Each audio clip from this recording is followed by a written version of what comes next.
All right, what's new? What's new? Back with another picker today. It's been my last one of the day. You already know I'm looking at that Celtics versus Nets. We've been picking that series every game. We've gotten 3 out of 4 wins in that series just by riding with the Nets. I love to pick them again here, but minus 12.5, that's too much, too steep, too much room for the Celtics to cover. They're the type of team just when you think they're down and out, they'll get a cover or possibly even scrape out a win. But if anything in that game, I'd pick the Celtics, man. Like I said, this is too much points for them, but I'm not confident enough either way to make a pick. So the game we are going to be picking is the Los Angeles Lakers going to Phoenix to take on the Suns. We got a crucial game 5 here. This series has been, back and forth. Last game, I was on the Lakers, and I was saying how the tide had kind of went in the Lakers, way in their favor. It was looking like it was their series to lose, and this is how the playoffs are, man. Just like that, everything could change because two crucial things happened in that game 4, man. For one, on the Sun side, you had CP3 look more like himself. He was actually a scoring threat. He was able to shoot the ball. We saw him make mid-range shot after mid-range shot, and that's more what we're accustomed to with CP3. And now that he's a scoring threat, that opens up so much more for him because even though he's a great passer, like I said, a basketball savant, if the threat of scoring is away, your passes become less of a threat. They become easier to telegraph. And now that CP3 is a scoring threat again, that's dangerous. You know what I'm saying? Because of all the plays that he can make. And then, of course, on the Lakers side, you had Anthony Davis. He went down with an injury. He was out for the rest of the game, and that was obviously, of course, now I want to say it was all the reason why the Suns won because I mean they're just playing great, but it was definitely a part of the reason why they won. You know what I'm saying? With Anthony Davis being out,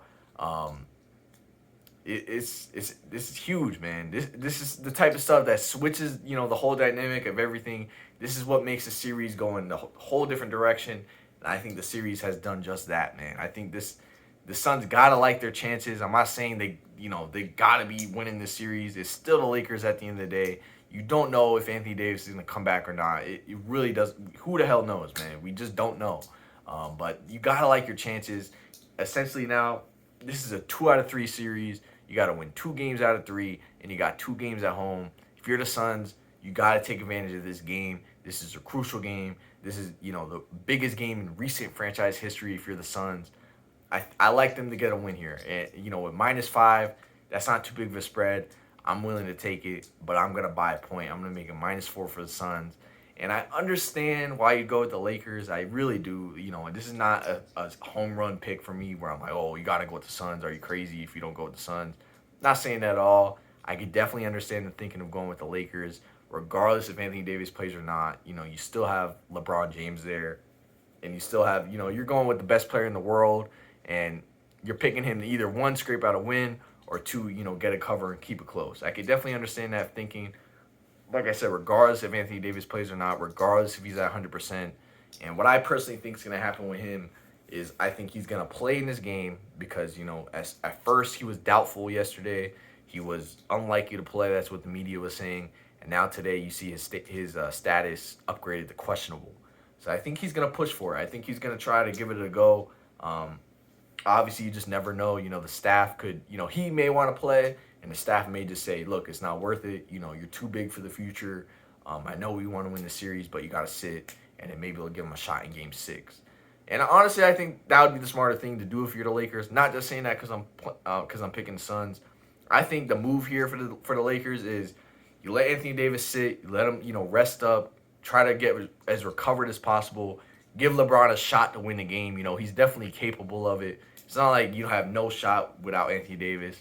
I'll let him sit and then give him a go for game 6. And then I think, you'd rather have an 80% Anthony Davis in game 6 than a 50% Anthony Davis in game 5 and then let's say a 60% Anthony Davis in game 6. You know what I'm saying? I'd rather just let him rest and see if you, give yourself a shot in game 6. And if you get it tied up, 3-3, Game 7's anyone's, game. Anyone could win Game 7, no matter what. It's, a few bounces of the ball and you can win the game. So that being said, I don't think this is the Suns series to lose, but I think this is their game to lose. This is too big of a game for them.